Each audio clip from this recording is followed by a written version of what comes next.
ಮಂಡ್ಯ ವಿಶ್ವವಿದ್ಯಾಲಯದಲ್ಲಿ ಅವಾಂತರ ತರಗತಿಯಲ್ಲಿ ಪಾಠ ಮಾಡೋಕೆ ಉಪನ್ಯಾಸಕರೇ ಇಲ್ಲ. ಮೂಲಭೂತ ಸೌಕರ್ಯ ಇಲ್ಲದೆ ವಿದ್ಯಾರ್ಥಿಗಳ ಪರದಾಟ. ಮಂಡ್ಯ ವಿವಿ ಆಯ್ಕೆ ಮಾಡಿಕೊಂಡಿದ್ದ ವಿದ್ಯಾರ್ಥಿಗಳ ಕಥೆ ವ್ಯಥೆ. ಮಂಡ್ಯ ಆಡಳಿತ ವ್ಯವಸ್ಥೆ ವಿರುದ್ಧ ರೊಚ್ಚಿಗೆದ್ದ ಸ್ಟೂಡೆಂಟ್ಸ್. ಮಂಡ್ಯ ವಿಶ್ವವಿದ್ಯಾಲಯ ಆಡಳಿತ ಮಂಡಳಿಯ ವಿರುದ್ಧ ವಿದ್ಯಾರ್ಥಿಗಳ ಪ್ರತಿಭಟನೆ.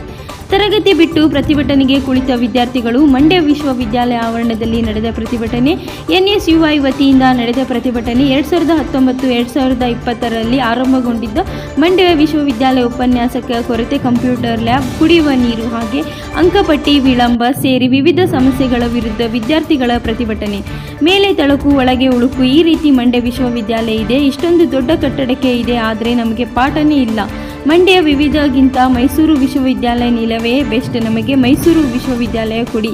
ಶಾಸಕರ ಗಣಿಗ ರವಿಕುಮಾರ್ಗೆ ವಿದ್ಯಾರ್ಥಿಗಳ ಮನವಿ. ಉಪನ್ಯಾಸಕರ ನೇಮಕ ಮಾಡಿ ಪಾಠ ಮಾಡಿಕೊಡಿ ಎಂದು ವಿದ್ಯಾರ್ಥಿಗಳ ಪಟ್ಟು.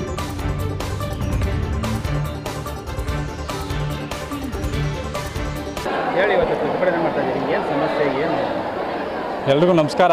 ಇವತ್ತೇನು ನಮ್ಮ ಮಂಡ್ಯ ಯೂನಿವರ್ಸಿಟಿ ಹೊಸದಾಗಿ ಸ್ಥಾಪನೆ ಆಗಿದೆ.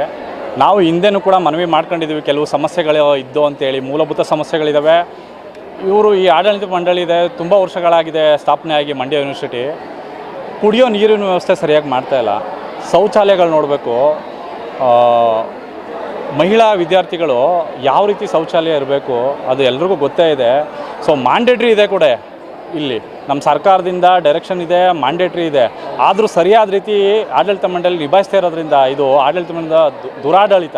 ಇಲ್ಲಿ ಯಾವ ರೀತಿ ಆಡಳಿತ ಮಂಡಳಿ ನಿಭಾಯಿಸ್ತಿದ್ದಾರೋ ನಮಗೆ ಗೊತ್ತಿಲ್ಲ. ಒಂದು ಮಾರ್ಕ್ಸ್ ಕಾರ್ಡ್ ಕೊಡೋಕ್ಕೆ 6 ತಿಂಗಳು ಟೈಮ್ ತಗೋತಾರೆ. ಮಾರ್ಕ್ಸ್ ಕಾರ್ಡ್ ಕೊಡೋಕ್ಕೆ. ನಾವು ಈ ಹಿಂದೆ ಕೂಡ ಒಂದು ಕೋಡ್ ಅಂತ ಮಾಡ್ತಾರೆ. ಒಂದು ಪರೀಕ್ಷಾ ಸಿದ್ಧತೆ ಸಮಯದಲ್ಲಿ, ಪರೀಕ್ಷೆಗೆ ಒಂದು ಫೀಸ್ ಕಟ್ಟುವಂಥ ಸಮಯದಲ್ಲಿ ಕೋಡ್ ಅಂತ ಮಾಡ್ತಾರೆ. ಅದು ಕೂಡ ಸರಿಯಾಗಿ ಮಾಡಲ್ಲ ಇವರು. ಲಾಸ್ಟ್ ಟೈಮ್ ನಾವು 20 ಜನ ಸ್ಟೂಡೆಂಟ್ಸ್ಗೆ ಒಂದು ಆ ಕೋಡ್ ಜನ್ರೇಟ್ ಆಗಿಲ್ಲ ಅಂತೇಳಿ ಅವ್ರಿಗೆ ಪರೀಕ್ಷೆ ಬರೆಯೋಕ್ಕೆ ಅವಕಾಶ ಮಾಡಿಕೊಟ್ಟಿರಲಿಲ್ಲ. ಅದು ಕೂಡ ಮನವಿ ಮಾಡಿದ್ವಿ. ಇವತ್ತಿನ ಸಮಸ್ಯೆ ಏನು ಅಂತಂದರೆ, ವಿದ್ಯಾರ್ಥಿಗಳು ಕಾಲೇಜ್ ಶುರು ಮಾಡಿ 20 ದಿನ ಆಗಿದೆ ಬಂದು ಕಾಲೇಜ್ ಶುರು ಮಾಡಿ, ಆದರೆ ಕ್ಲಾಸಸ್ ನಡೀತಿಲ್ಲ. ಇವರು ನಮ್ಮ ಉಪನ್ಯಾಸಕರು ಇಲ್ಲ, ಕಡಿಮೆ ಇದೆ ಅಂತ ಹೇಳ್ತಾರೆ. 5 ಜನ ಇದ್ದಾರೆ ಅಂತ ಹೇಳ್ತಾರೆ. ಸರಿಯಾದ ರೀತಿ ಕ್ಲಾಸಸ್ ನಡೀತಾ ಇಲ್ಲ. ಈಗ ನಮಗೆ ವಿದ್ಯಾರ್ಥಿಗಳಿಂದ ಕಂಪ್ಲೇಂಟ್ ಬಂದ ಮೇಲೆ ನಾವು ಮನವಿ ಮಾಡೋಕ್ಕೆ ಟ್ರೈ ಮಾಡಿದ್ದೀವಿ 3 ದಿನದಿಂದ. ಯಾರೂ ಅವೈಲೇಬಲ್ ಇಲ್ಲ. ಇಲ್ಲಿ ಆಡಳಿತ VC ಆಗಲಿ ರಿಜಿಸ್ಟ್ರ್ ಆಗಲಿ ಅವೈಲೇಬಲ್ ಇಲ್ಲ. ಹಂಗಾಗಿ ನಾವು ವಿದ್ಯಾರ್ಥಿಗಳೆಲ್ಲ ಸೇರಿ ಇವತ್ತು ಇದನ್ನು ಬೇಗ ಶುರು ಮಾಡಬೇಕು. ಯಾವುದೇ ರೀತಿ ವಿದ್ಯಾರ್ಥಿಗಳಿಗೆ ಮುಂದಿನ ಪರೀಕ್ಷಾ ಭವಿಷ್ಯದ ಉದ್ದೇಶದಿಂದ ತೊಂದರೆ ಆಗಬಾರ್ದು. ವಿದ್ಯಾರ್ಥಿಗಳಿಗೆ ಸಹಕಾರ ಆಗುವಂತೆ ವ್ಯವಸ್ಥೆ ಮಾಡಬೇಕು. ಈ ಕುಡಿಯೋ ನೀರು ವ್ಯವಸ್ಥೆ ಆಗಲಿ, ಶೌಚಾಲಯ ವ್ಯವಸ್ಥೆ ಆಗಲಿ, ಅಥವಾ ಈಗ 75% ಅಟೆಂಡೆನ್ಸ್ ಇರುವಂಥ ವಿದ್ಯಾರ್ಥಿಗಳು ಕೂಡ ತುಂಬ ಜನ ಫೇಲ್ ಆಗ್ತಿದ್ದಾರೆ. ಕಾರಣ ಏನು? ಕೊರತೆಯಿಂದನೋ ಅಥವಾ ಪರೀಕ್ಷಾ ಸಾಮಗ್ರಿಗಳ ಕೊರತೆಯಿಂದನೋ, ಪ್ರಶ್ನೆ ಪತ್ರಿಕೆಗಳ ಸರಿಯಾದ ರೀತಿ ಕೊಡದೇ ಇರೋದ್ರಿಂದನೋ ಬರೀ ಗೊಂದಲದ ಗೂಡಾಗಿದೆ ಮಂಡ್ಯ ಯೂನಿವರ್ಸಿಟಿ. ನಾವು ಕೂಡ ಹೊಸದಾಗಿ ಬಂದಿದೆ ಅಂತೇಳಿ ತೊಂದರೆ ಕೊಡಬಾರ್ದು, ಇದನ್ನು ನಾವು ನ್ಯೂಸ್ ಮಾಡಬಾರ್ದು, ಇನ್ನೊಂದು ಮಾಡಬಾರ್ದು ಅಂತೇಳಿ ನಾವು ಸಹಕಾರ ನೀಡಿದ್ವಿ ಹಿಂದೆಯಿಂದನೂ. ಆದರೆ ಇವತ್ತು ಜಾಸ್ತಿ ಆಗ್ತಿದೆ ಇದನ್ನು ಯಾವಾಗ ಪರಿಹಾರ ಮಾಡ್ತಾರೆ? ವಿದ್ಯಾರ್ಥಿಗೆ ಭವಿಷ್ಯಕ್ಕೆ ತೊಂದರೆ ಆಗ್ತಿದೆ. ಅವರು ನಾಳೆ ಭವಿಷ್ಯದ್ದು ಇನ್ನೊಂದು ರೀತಿ ದೊಡ್ಡ ರೀತಿ ತೊಂದರೆ ಆಗುತ್ತೆ. ನಾವು ಅದಕ್ಕೆ ಅವಕಾಶ ಕೊಡಬಾರ್ದು ಅಂತೇಳಿ ಇವತ್ತು ಸಾಂಕೇತಿಕವಾಗಿ ಪ್ರತಿಭಟನೆ ಮಾಡ್ತಾಯಿದ್ದೀವಿ ವಿದ್ಯಾರ್ಥಿಗಳೇ ಸೇರ್ಕೊಂಡು. ಏನಾದರೂ ಇವರು ಇದೇ ರೀತಿ ಕಂಟಿನ್ಯೂ ಆದರೆ ದೊಡ್ಡ ಮಟ್ಟದಲ್ಲಿ NSUI ದೊಡ್ಡ ಮಟ್ಟದಲ್ಲಿ ಪ್ರತಿಭಟನೆ ಮಾಡುತ್ತೆ ಅಂತ ಅವ್ರಿಗೆ ಹೆಚ್ಚಿಸ್ತಾ ನಾವು ಮನವಿ ಕೊಡೋ ಮುಖಾಂತರ ನಾವು ಇದನ್ನು ಮುಕ್ತಾಯಗೊಳಿಸ್ತೀವಿ. ಮಂಜು ಅಂತೇಳಿ ಮಂಡ್ಯ ಜಿಲ್ಲಾ NSUI ಅಧ್ಯಕ್ಷ. ಸರ್, ನಮ್ಮ MLA ಸರ್ಗೆ ಇಷ್ಟೇ ಹೇಳೋದು. ಸರ್, ನೀವು ಅವತ್ತು ಏನೇನೋ ಹೇಳಿದ್ರೆ ನಾವು ಮೈಸೂರು ಕಾಲ್ಗಳೆಲ್ಲ ಇರಬೇಕಾ ಹಂಗೆ ಹಿಂಗೆ ಅಂತ. ಈ ಥರ ಇರೋಕ್ಕಿಂತ ಹೆಚ್ಚಾಗಿ ನಮಗೆ ಮೈಸೂರು ಯೂನಿವರ್ಸಿಟಿ ಮಾಡಿಕೊಟ್ಬಿಡಿ ಸರ್. ನಮ್ಗೆ ಅದೇ ಬೆಸ್ಟ್. ನಾವು ಹೆಂಗೋ ಪಾಠ ಗೀಟ ಮಾಡಿಸ್ಕೊಂಡು ಈಗ ನಾವು ಮೈಸೂರು ಯೂನಿವರ್ಸಿಟಿಯಲ್ಲಿ ಓದ್ತಾ ಇರೋರು ನಮ್ಮ ಫ್ರೆಂಡ್ಸೆಲ್ಲ ಅಲ್ಲೇ ಓದ್ತಾ ಇದ್ದಾರೆ. ಅವರು ಯೂನಿವರ್ಸಿಟಿ ಮುಖ್ಯನೇ ಅಲ್ಲ, ನಮಗೆ ಯೂನಿವರ್ಸಿಟಿ ಬೇಕಾಗಿಲ್ಲ. ನಮಗೆ ಪಾಠ ಮಾಡೋದು ಮುಖ್ಯ ಸರ್. ಇಲ್ಲಿ ನಾವು ಫಸ್ಟ್ ಇಯರಿಂದ ನೋಡಿ ಎಲ್ಲ ಸಾಕಾಗಿ ಲ್ಯಾಬ್ಗಳೆಲ್ಲ ಕ್ಲೀನಾಗಿ ಮಾಡಲ್ಲ, ಪಾಠಗಳೆಲ್ಲ ಕ್ಲೀನಾಗಿ ಮಾಡಲ್ಲ. ಬರೆದ್ರು ಯಾರು ಎಕ್ಸ್ಪೀರಿಯನ್ಸ್ ಇಲ್ಲದವ್ರು ಬರೋಲ್ಲ, ಯಾರ್ಯಾರೋ ಬರ್ತಾರೆ. ನಮಗೂ ಕ್ಲೀನ್ನೆಸ್ ಇಲ್ಲ ಸರ್. ಬೇಕಾದ್ರೆ ನೀವೇ ಒಳಗಡೆ ಬಂದು ನೋಡಿ, ಎಲ್ಲೂ ಕ್ಲೀನ್ನೆಸ್ ಇಲ್ಲ. ಹಾಂ ಸರ್, ಕುಡಿಗೆ ನೀರು ಕಾಮರ್ಸ್ ಬ್ಲಾಕಲ್ಲಿ ಬಿಟ್ಟರೆ ಇನ್ನೆಲ್ಲೂ ಇಲ್ಲ ಸರ್ ಕ್ಲೀನಾಗೆ. ಅದುವೇ ಜಾಸ್ತಿ ಇಲ್ಲ, ಲೋಟಗಳೆಲ್ಲ ಕ್ಲೀನಾಗಿರಲ್ಲ. ಅವೆಲ್ಲ ಈಗ ಇಷ್ಟು MLA ಸರ್ಗೆ ಹೇಳ್ತೀನಿ, ನೋಡಿ ಸರ್, ನಿಮ್ಮ ಕೈಯಲ್ಲಿ ಆಗೋದು ಮಾಡಿ ಸರ್ ಅಷ್ಟೇ. Thank you sir. ಆನಂದ್ ಅಂತ. ಗೇಟ್ ಎಲ್ಲ ನಮ್ಗೆ ಏನು ಬೇಕಾಗಿರಲಿಲ್ಲ, ಇವೇನು ಬೇಕಾಗಿರಲಿಲ್ಲ. ಫಸ್ಟ್ ಒಳಗೆ ಕಾಲೇಜ್ ಒಳಗೆ ಫೆಸಿಲಿಟೀಸ್ ಇಲ್ಲ, ಕುಡಿಯೋ ನೀರಿಲ್ಲ. ಅದು ಬಂದು ನೋಡ್ದೇನೆ ಬರೀ ಹಿಂಗೆ ಶೋ ಆಫ್ಗೋಸ್ಕರ ಕಟ್ಟಿ ಬಿಲ್ಡಿಂಗ್ಗಳು ಮಾಡೋರು ಅಷ್ಟೇ. ಏನು ಪಾಠ ಮಾಡ್ತಾ ಇದ್ದಾರೆ ಏನೂ ಇಲ್ಲ ಇಲ್ಲಿ. ಒಳಗೆ ಕಾಲೇಜ್ ಸ್ಟಾರ್ಟ್ ಆಗಿ ಬೇರೆ ಕಾಲೇಜ್ ಪ್ರೈವೇಟ್ ಕಾಲೇಜ್ಗಳಿಗೆ ಎರಡೆರಡು ಪಾಠ ಮಾಡಿದ್ದಾರೆ, ನಮ್ಗೆ ಇನ್ನೂ ಪಾಠನೇ ಶುರು ಮಾಡಿಲ್ಲ. ನಾವೇನು ಮಾಡೋದು? ಇನ್ನೇನೋ ಸೆಮ್ ಎಕ್ಸಾಮ್ ಬಂದರು ಡಿಸೆಂಬರ್ಗೆ. ಸೆಮ್ ಎಕ್ಸಾಮ್ ಮೇಲೆ ಏನು ಬರೆಯೋದು? ಬ್ಯಾಕ್ಲಾಗ್ಸ್ ಕೊಡ್ತಾರೆ, ರಿವ್ಯಾಲ್ಯೂಯೇಷನ್ ದುಡ್ಡು, ಎಲ್ಲದಕ್ಕೂ ದುಡ್ಡು. ಏನು ಮಾಡೋದು ನಾವು ಇದಕ್ಕೆ? ಸರ್ ನಮ್ಮ MLA ಸರ್ ನಾವು ಹೇಳೋದು ಒಂದೇ ಸರ್, ಹಂಗೆ ಸರ್, ಹಂಗೆ ಆಗಿರೋದಿಲ್ಲ. ಈಗ ನೋಡಿ ಸರ್ ಹೆಂಗೆ ಬಿಲ್ಡಿಂಗ್ ಕಟ್ಟಿದ್ದಾರೆ, ಏನು ಪಾಠ ಮಾಡ್ತಾ ಇದ್ದಾರೆ, ಬಂದು ಒಳಗೆ ನೋಡ್ಬೇಕು ಸರ್. ನೀವು ಶಿಕ್ಷಕರೇ ಸರ್, ಪಾಠ ಇನ್ನೂ ಟೈಮ್ ನೀಟಾಗಿ ರೆಡಿನೇ ಮಾಡಿಲ್ಲ. ಎಲ್ಲ ಬೇರೆ ಕಾಲೇಜ್ಗಳಿಗೆ, ಇನ್ನು ಬೇರೆ ಕಾಲೇಜ್ಗಳಿಗೆ ಸರ್ ಲ್ಯಾಬ್ ಅಂತೆ, ಫಸ್ಟ್ ಪಾಠ ಎರಡನೇ ಪಾಠ ಹಂಗೆ ಎಲ್ಲ ಹೋಯ್ತಾ ಇದ್ದಾರೆ. ನಮ್ಮ ಕಾಲೇಜಲ್ಲಿ ಇನ್ನೂ ಪಾಠನೇ ನೀಟಾಗಿ ಶುರು ಮಾಡಿಲ್ಲ. ಯಾವ್ಯಾವ ಸಬ್ಜೆಕ್ಟ್ ಅವೆ ಅಂತಲೇ ಗೊತ್ತಾಯ್ತಲ್ಲ ನಮ್ಗೆ. ಇನ್ನು ಯಾವ ಸಿಲೆಬಸ್ ಐತೆ ಅಂತ ಗೊತ್ತಿಲ್ಲ. ನಾವು ಇನ್ನೇನು ಬರೆಯೋದು ಎಕ್ಸಾಮ್ಗೆ? ಡಿಸೆಂಬರು, ಈಗ ನವಂಬರ್ ಬಂದರೆ ಟೆಸ್ಟು, ಡಿಸೆಂಬರ್ ಬಂದರೆ ಸೆಮ್ ಎಕ್ಸಾಮು. ನಾವೇನು ಬರೆಯೋದು? ಏನು ಬರೆಯೋದು ಅಂತಲೂ ಗೊತ್ತಿಲ್ಲ. ಏನು ಹೇಳಿಲ್ಲ ಸರ್. ಮೈಸೂರು ಯೂನಿವರ್ಸಿಟಿಗಾರು ಮಾಡಿದ್ರೆ ಆಯ್ತದೆ, ಈ ಮಂಡ್ಯ ಯೂನಿವರ್ಸಿಟಿ ಇರೋದು ಫಸ್ಟೇ ಚೆನ್ನಾಗಿತ್ತು ಅನಿಸ್ತದೆ. ಮಂಡ್ಯ ಯೂನಿವರ್ಸಿಟಿಗೆ ಬಂದು ಏನೂ ಮಾಡ್ತಾ ಇಲ್ಲ. ಫಸ್ಟ್ ಮೈಸೂರು ಯೂನಿವರ್ಸಿಟಿ ಮಾಡಿ ಅಂತ ಕೇಳ್ಕೊತೀವಿ ಅಷ್ಟೇ ಸರ್. ಹರೀಶ್ ನೀವು ಸರ್, ನಮ್ಮ ಹೆಸರು ಅಲೋಕ್ ಕುಮಾರ್ ಜೀವೈದ್ಯ ಅಂತ, Mandya university student, final year. Sir, ಇಲ್ಲಿ ಕಾಲೇಜ್ ಇನ್ನೂ ಸ್ಟಾರ್ಟ್ ಆಗಿಲ್ಲ, ಲೆಕ್ಚರ್ಸ್ ಕೊರತೆ ಇದೆ, ಅದನ್ನ ಸರಿ ಮಾಡಬೇಕು. ಆಮೇಲೆ ಟೈಮ್ ಟೇಬಲಲ್ಲಿ ಲಂಚ್ ಬ್ರೇಕ್ ಇಲ್ಲ ಸರ್. ಮಧ್ಯಾಹ್ನದ ಹೊತ್ತು ಊಟಕ್ಕೆ ಸಮಯಕ್ಕೆ ಲಂಚ್ ಬ್ರೇಕ್ ಇಲ್ಲ, ಆ ಲಂಚ್ ಬ್ರೇಕ್ ಕೂಡ ಮಾಡಿಕೊಡ್ಬೇಕು. ಆಮೇಲೆ ಸಿಲೆಬಸ್ ಕಂಪ್ಲೀಟ್ ಮಾಡಿಕೊಡಲ್ಲ, ಒಂದು ಮಾಡೆಲ್ ಪೇಪರ್ ಕೊಡಲ್ಲ. 75%, 80%, 90% ಇರೋ ಸ್ಟೂಡೆಂಟ್ಸ್ಗಳು, ಅಟೆಂಡೆನ್ಸ್ ಇರೋ ಸ್ಟೂಡೆಂಟ್ಸ್ಗಳು ಕೂಡ ಫೇಲ್ ಆಗ್ತಿದ್ದಾರೆ. ಅವರಿಗೆ ತುಂಬ ಬ್ಯಾಕ್ಲಾಗ್ಸ್ ಇದೆ. ಇದಕ್ಕೆ ಕಾರಣ ಏನು? ಇದಕ್ಕೆಲ್ಲ ಕಾರಣ ಏನಂದರೆ ಅಡ್ಮಿನಿಸ್ಟ್ರೇಟಿವ್ ಕರೆಕ್ಟಾಗಿ ನಡೀತಿಲ್ಲ ಅಂದ್ಬಿಟ್ಟು ಎಲ್ಲ ಫೇಲ್ ಆಗ್ತಿದ್ದಾರೆ. ಅದಕ್ಕೇನು ಅಂತ ಕಾರಣ ಕೊಡಬೇಕು ಇವರು, ನಮ್ಮ ಅಡ್ಮಿನಿಸ್ಟ್ರೇಟಿವ್ ಇವತ್ತು ಕಾರಣ ಕೊಡಬೇಕು. ಆಮೇಲೆ ಸೈನ್ಸ್ ಬ್ಲಾಕಲ್ಲಿ ಕಂಪ್ಯೂಟರ್ಗಳು ವರ್ಕ್ ಆಗೋಲ್ಲ, ಎಕ್ಸಾಮ್ ಟೈಮಲ್ಲಿ ವಾಟರ್ ಅವೈಲೇಬಲ್ ಇರೋಲ್ಲ. ಆಮೇಲೆ ಕ್ಲಾಸು ಮತ್ತು ವಾಶ್ರೂಮ್ನ ಮೈಂಟೆನೆನ್ಸ್ ಕರೆಕ್ಟಾಗಿ ಮಾಡಲ್ಲ. ಇದನ್ನೆಲ್ಲ ನೀವು ಸರಿ ಮಾಡ್ಕೊಡ್ತೀವಿ ಅಂತ ಭರವಸೆ ಕೊಟ್ಟರೆ ನಾವು ಇಲ್ಲೇ ಸ್ಟಾಪ್ ಮಾಡ್ತೀವಿ. ಇಲ್ಲಾಂದರೆ ನಾವು ಇದನ್ನ ಇನ್ನೂ ದೊಡ್ಡ ಮಟ್ಟದಲ್ಲಿ ಮುಂದುವರ್ಸ್ಕೊಂಡು ಹೋಗ್ತೀವಿ. Thank you. ಎಲ್ಲ ಇದೆ ಸರ್, ಉಪನ್ಯಾಸ ಕೊರತೆ ಇರೋದ್ರಿಂದನೇ ಇವರು ಇನ್ನೂ ಸ್ಟಾರ್ಟ್ ಮಾಡಿಲ್ಲ ಸರ್. ಇವರು ಲೆಕ್ಚರ್ಸ್ಗಳನ್ನ ಇನ್ನೂ ಲೆಕ್ಚರ್ಸ್ ಇಲ್ಲದೇ ಇರೋ ಕಾರಣನೇ ಇವರು ಇನ್ನೂ ಸ್ಟಾರ್ಟ್ ಮಾಡಿಲ್ಲ. ಅದು ಅವರು ಇವಾಗ ಮುಗಿಸ್ಕೊಂಡು ಬಂದಿರ್ತಾರೆ, ಅವ್ರಿಗೆ ಯಾವುದೇ ರೀತಿ ಎಕ್ಸ್ಪೀರಿಯನ್ಸ್ ಇರೋಲ್ಲ.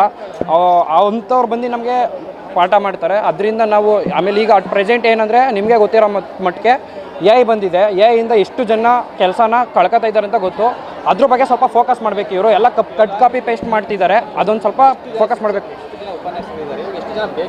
ಸರ್. ಅದೇ ನಮಗೆ ಕರೆಕ್ಟಾಗಿ ಇಲ್ಲ ಸರ್, ಲೆಕ್ಚರ್ಸ್ಗಳೇ ಇಲ್ಲ ಕರೆಕ್ಟಾಗಿ. ನಮಗೆ ಲೆಕ್ಚರ್ಸ್ಗಳು ಇಲ್ಲದೇ ಇರೋ ಕಾರಣನೇ ಇವರು ಇನ್ನೂ ಸ್ಟಾರ್ಟ್ ಮಾಡಿಲ್ಲ ಅಂತ ನಮ್ಮ ಇದು. ಇವಾಗ ಮೊನ್ನೆ ಒಂದು ರೂಲ್ಸ್ ಆಗಿದೆ, ಏನಂದರೆ ಯೂನಿವರ್ಸಿಟಿಯಿಂದನೇ ಲೆಕ್ಚರ್ಸ್ನ ಇದು ಮಾಡಬೇಕು, ಅಪಾಯಿಂಟ್ಮೆಂಟ್ ಮಾಡ್ಕೋಬೇಕು ಅಂದ್ಬಿಟ್ಟು.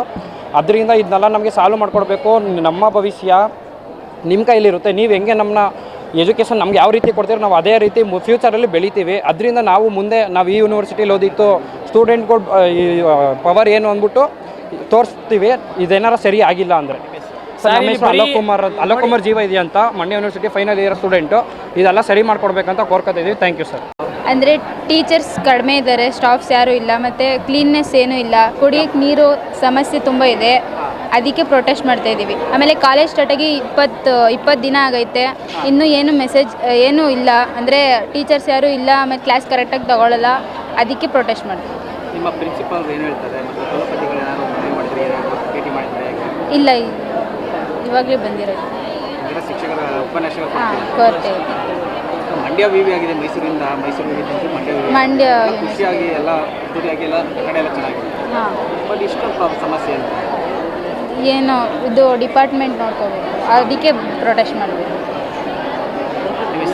ಶೋಭಿತಾರೆ ಎಲ್ಲ ಸೆಕೆಂಡ್ ಸೆಮ್ ಎಕ್ಸಾಮ್ ಟೈಮಲ್ಲೆಲ್ಲ ಸರ್ ನೀರು ಕುಡಿಯೋಕೆ ಹೋದರೆ ಸರ್ ಕಾಮರ್ಸ್ ಬ್ಲಾಕಲ್ಲಿ ನಮಗೆ ಎಕ್ಸಾಮ್ ಬೀಳೋದು ಸರ್. ಅಲ್ಲೆಲ್ಲ ನೀರು ಕುಡಿಯೋಕೆ ಹೋದ್ರೆ ಏನಂತ ಹೇಳ್ತಾರೆ ಅಂದರೆ, ನೀವು ಸೈನ್ಸ್ ಬ್ಲಾಕರ್ ಅಲ್ವಾ, ಸೈನ್ಸ್ ಬ್ಲಾಕಲ್ಲಿ ಹೋಗಿ ಕುಡೀರಿ, ಇಲ್ಲೇ ಕುಡಿತಾ ಇದ್ದೀರಾ ಸರ್. ಹೋಸಲ ಎಕ್ಸಾಮ್ ಟೈಮಲ್ಲಿ ನೀರು ಹೆಂಗಾಗೈತೆ ಅಂದರೆ ಸರ್, ಒಂದು ತೊಟ್ಟು ನೀರಿಲ್ಲ ಸರ್ ಕ್ಲಾಸ್ ಸರ್. ಅಲ್ಲೋದ್ರೆ ಅಲ್ಲೂ ನೀರಿಲ್ಲ, ಇಲ್ಲಿ ಬತ್ರ ಇಲ್ಲೂ ನೀರಿಲ್ಲ ಸರ್. ನೀರಿಲ್ದೇ ಏನು ಮಾಡ್ತಾರೆ ಸರ್ ಜನಗಳು?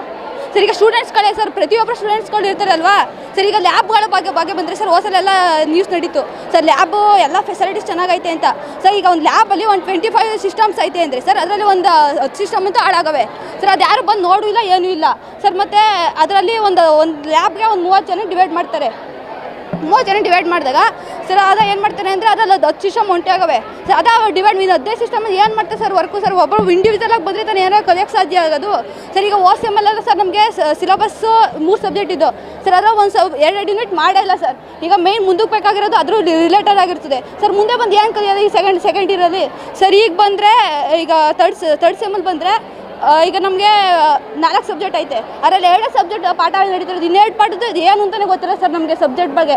ಏನೋ ಕೇಳಿದ್ರೆ ಫ್ಯಾಕಲ್ಟೀಸ್ ಇಲ್ಲ ಇಷ್ಟೇ ಹೇಳೋದು, ಇನ್ನೇನಿಲ್ಲ ಸರ್. ಅದರಲ್ಲಿ ಇಬ್ಬರೇ ಟೀಚರ್ಸ್, ಇಡೀ ಕ್ಲಾಸಲ್ಲಿ ಇಬ್ಬರೇ ಟೀಚರ್ಸ್ ಮೇಂಟೈನ್ ಮಾಡ್ತಿರೋದು, ಇಬ್ಬರೇ. ಈಗ ಸೆಕೆಂಡ್ BC ಏನೇ ಇಡೀ ಇಬ್ಬರೇ ಟೀಚರ್ಸ್ ಮೇಂಟೈನ್ ಮಾಡ್ತಿರೋದು ಸರ್. ಹಿಂಗಾದ್ರೆ ಏನು ಮಾಡ್ತಾರೆ ಸರ್? ಈಗ ಫಸ್ಟ್ ಇಯರ್ಸ್ ಬರ್ತಾರಲ್ವಾ ಸರ್, ಹಿಂಗಾದ್ರೆ ಎಲ್ಲಿ ಕಾಲೇಜ್ ಮುಂದುವರಿತದೆ ಸರ್? ಏನೋ ಕೇಳೋಕೆ ಫೀಸ್ ಮಾತ್ರ 6800 ಕಟ್ಸ್ಕೊಂಡಿದ್ದಾರೆ ಸರ್. ಸರಿ, ಲ್ಯಾಬ್ ಕೇಳಿದ್ರೆ ಲ್ಯಾಬ್ ಇಲ್ಲ ಸರ್, ಇನ್ನೂ 1 ತಿಂಗಳು ಲ್ಯಾಬ್ ಇಲ್ಲ ಅಂತಲೇ ಹೇಳ್ತಾರೆ ಸರ್. ಸರ್ ಹಿಂಗಾದ್ರೆ ಏನು ಕರೀತಾರೆ? ಈಗ ಒಂದು ಇನ್ನೇನು C1 ಬರ್ತದೆ ಸರ್, ನೆಕ್ಸ್ಟು C2 C3 ಇನ್ನೂ ಬಂದೇ ಬಿಡ್ತು. ಇನ್ನೂ 2 ತಿಂಗಳು ಪಾಠ ಸಿಲೆಬಸ್ ಕವರ್ ಆಗಲ್ಲ, ಏನಾಗಲ್ಲ. ಏನು ಮಾಡ್ತಾರೆ ಸರ್ ಸ್ಟೂಡೆಂಟ್ಸ್ಗಳು? ಸರ್ ಈ ಥರ ಆಗೈತೆ ಸಿಚುವೇಶನ್ ಸರ್. ಈಗ ಫ್ಯಾಕಲ್ಟೀಸ್ ಬೇಕು ಸರ್. ಕ್ಲಾಸಸ್ ನೀಟಾಗಿ ನಡಿಬೇಕು, ಮತ್ತು ಇದು ಸಿಲೆಬಸ್ ಎಲ್ಲ ಫುಲ್ ಕವರ್ ಮಾಡಿಕೊಡ್ಬೇಕು ಸರ್. ಲ್ಯಾಬ್ಗಳು ಕವರ್ ಆಯ್ತಲ್ಲ ಸರ್, ಯಾರು ಕೇಳಿ ಸಿಲೆಬಸ್ ಕವರ್ ಆಗಿರೋ ಒಂದು ಸಬ್ಜೆಕ್ಟ್ ಆದ್ರೂ ಉಳ್ಕೊತವೆ ಸರ್. ಈಗ ಹೊಸ್ದಾಗಿ ಯಾರೋ ಈಗ ಸೈನ್ಸು, ಕಾಮರ್ಸು, ಆರ್ಟ್ಸು ಪ್ರತಿಯೊಬ್ಬರಿಂದನೂ ಬಂದಿರ್ತಾರೆ ಸರ್. ಈಗ ಯಾರು ಬಂದಿರ್ತಾರೆ ಏನು ಗೊತ್ತೇ ಇರೋದಿಲ್ಲ ಪಾಪ, ಅವ್ರು BCಯಾಗಿ ಬರ್ತಾರೆ. ಇದು ಲಾಜಿಕಲ್ ಇದು ಮಾಡೋ ಪ್ರೋಗ್ರಾಮ್ಗಳು ಇವು ಸರ್, ಏನು ಅರ್ಥನೇ ಆಗಲ್ಲ. ಏನು ಮಾಡ್ತಾರೆ ಸರ್ ಅವರು? ಸಿಲೆಬಸ್ಸೇ ಕವರ್ ಆಗಿ ಫಸ್ಟ್ ಬೇಸ್ ಮಾಡಿದ್ರೆ ಚೆನ್ನಾಗಿರ್ತಾರೆ, ಮುಂದೆ ಇಂಪ್ರೂವ್ ಆಗೋಕ್ಕಾಗೋದು ಸರ್. ಅಂದರೆ ಸಿಲೆಬಸ್ ಬಿಲ್ಡಿಂಗ್ ನೋಡ್ಕೊಳಕ್ಕಷ್ಟೇ, ಹೊರಗಡೆ ನೋಡ್ಕೊಳಕ್ಕೆ ಹಂಗೈತೆ. ಒಳಗಡೆ ಸಿಸ್ಟಮ್ ಚೆನ್ನಾಗಿರ್ಬೇಕಲ್ಲ ಸರ್. ಪ್ರೋಸೆಸ್ ಎಲ್ಲ ಯಾವ್ದು ನೀಟಾಗಿ ಆಯ್ತಲ್ಲ ಸರ್. ನಿತ್ಯ